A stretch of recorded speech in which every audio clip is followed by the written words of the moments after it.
আল্লাহ বলে গোলাম,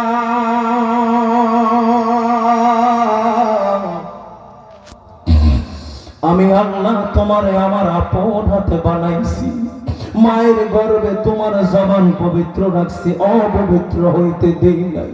ও বান্দা, সবাই তোমাকে দূর দূর করে তাড়াইয়া দিলেও আমি তাড়াইতে পারি না, কারণ মায়ের সামনে সন্তান অন্যায় করলে মা মুখ বুঝে সহ্য করে, আমার সামনে গোলাম অপরাধ করলে আমি দেখাও না দেখার ভান করি। আল্লাহ বলে হাবিব, 70 বছরের গুনাহ নিয়ে বান্দা আমার সামনে হাজির হয়, আমি আল্লাহ ফেরেশতাদেরকে বলি, দেখ রে, যেই গোলাম বানানোর জন্য নিষেধ করছিলি, ওই গোলাম ঠান্ডা পানি দ্বারা ওযু বানাইছে, যেই রকমের ওযু 1000 বার চেষ্টা করলেও তোমার মতন ফেরেশতা পারবা না। আমি আল্লাহ তোমাকে যেমন বানায়া দিছি তেমন হইছো। আমার হাবিবুল্লাহর উম্মতের দিকে তাকাও, ঠান্ডা পানি দ্বারা ওযু বানাইছে, ফাতাহাজ্জাত বিহি নাফিলাত আল্লাহ, রাতের আধারে উঠা তাহাজ্জুদের বিছানার মধ্যে দাঁড়ায়া গেছে।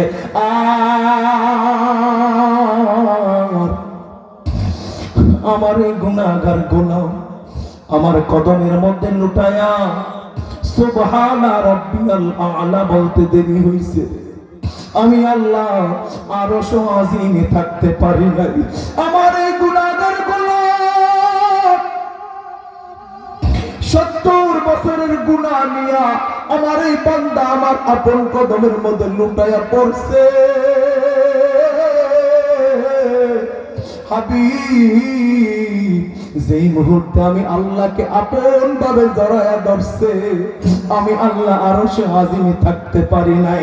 70 বছরের গুনার গোলামের সামনে আমি আল্লাহ গোলামের সামনে হাজির হইছি। আমার এই গোলামকে জড়ায়া আমি